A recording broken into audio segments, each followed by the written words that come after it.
नमस्कार बंधू आणि भगिनींनो, ओम नमः शिवाय हा वैदिक मंत्र आहे।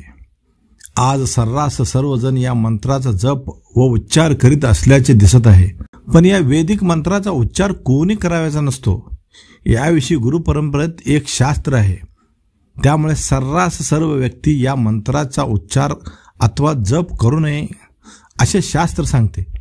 अजाणतेपणे केले जाणाऱ्या उच्चारामुळे काय नुकसान होते व या मंत्राचा उच्चार अथवा जप कोणी करावा यासाठी हा व्हिडिओ शेवटपर्यंत पाहावा। हिंदू धर्मात गुरु परंपरेला फार महत्त्व आहे। कोणतेही वैदिक मंत्र हे गुरु परंपरेनुसारच चालत आले आहेत। फार प्राचीन काळापासून गुरु परंपरा आज अखेर चालत आलेली आहे। याच गुरु परंपरेत अनुग्रह घेणे, गुरुबोध घेणे, बंधन बांधणे अशा अनेक पद्धती प्रचलित आहेत।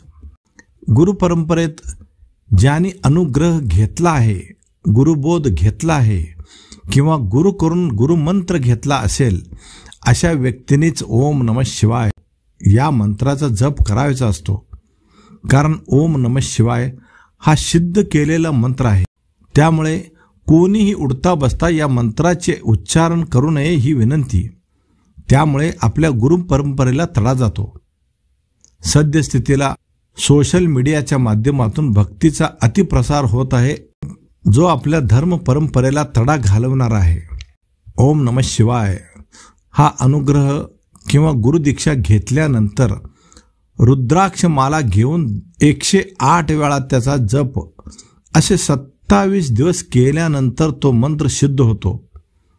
आणि असा सिद्ध केलेला मंत्र अनुग्रहित शिष्याच्या तोंडून आपोआपच उच्चारला जात असतो किंवा तो वैदिक मंत्र सिद्ध केल्याने त्याच्या मुखातून आपोआपच त्याचे उच्चारण होऊ लागते।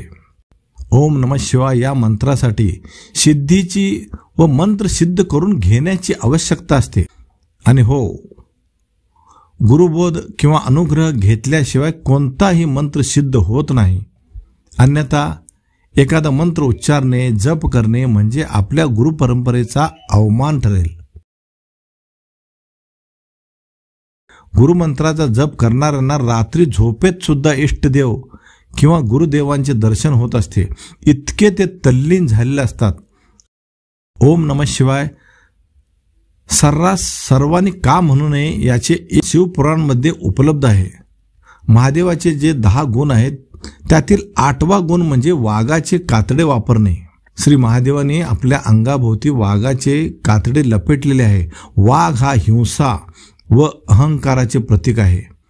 याचा अर्थ आहे की श्री शिवाने हिंसा आणि अहंकारला नष्ट केले आहे, त्याचे दमन केले आहे। मग आपल्या हातून हिंसा व अहंकाराचे दमन झाले नसल्यास ओम नमः शिवाय या मंत्राचा जप करण्याचा अधिकार राहतो का? कठोपनिषद या प्राचीन वैदिक ग्रंथात पहिल्या अध्यायाच्या 15व्या श्लोकामध्ये ओमच्या परम उच्च अवस्थेबद्दल वर्णन केले आहे। ते असे आहे, ओम ही परम अवस्था आहे। सर्व तपस्वी तप करून ही अवस्था प्राप्त करतात। या ओम अवस्थेची प्राप्ती करण्यासाठी साधक ब्रह्मचर्य व्रताचे पालन करतात। साधना व तपानंतरच ओमची परम अवस्था प्राप्त होते। आणि असा हा सिद्ध झालेला मंत्र शिवलिंगाची स्थापना किंवा पूजा झाल्यानंतर शिवलिंगासमोर करावायचा असतो किंवा एखाद्या शांत व पवित्र ठिकाणी याचा जप करावा असा नियम आहे।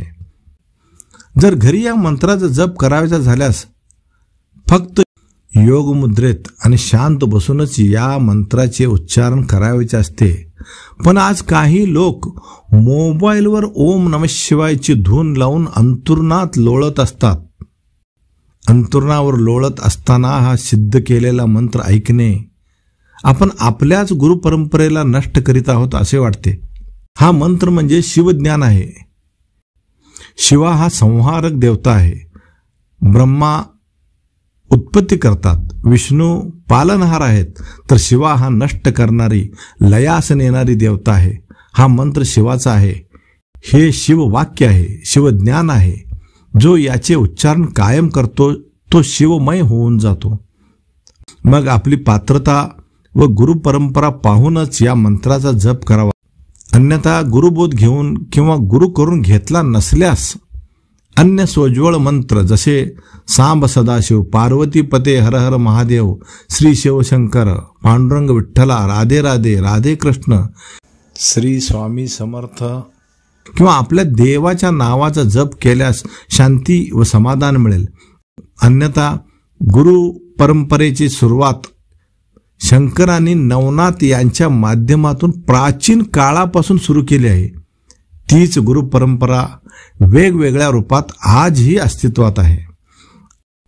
अशा गुरुचा मंत्र आपण अनुग्रह घेऊनच या मंत्राचा जप करावा ही नम्र विनंती. हा व्हिडिओ आवडला, हा विचार पटला तर एक लाईक करा. अशाच वैचारिक व्हिडिओसाठी माझ्या चॅनलला सबस्क्राईब करून घ्या. नमस्कार.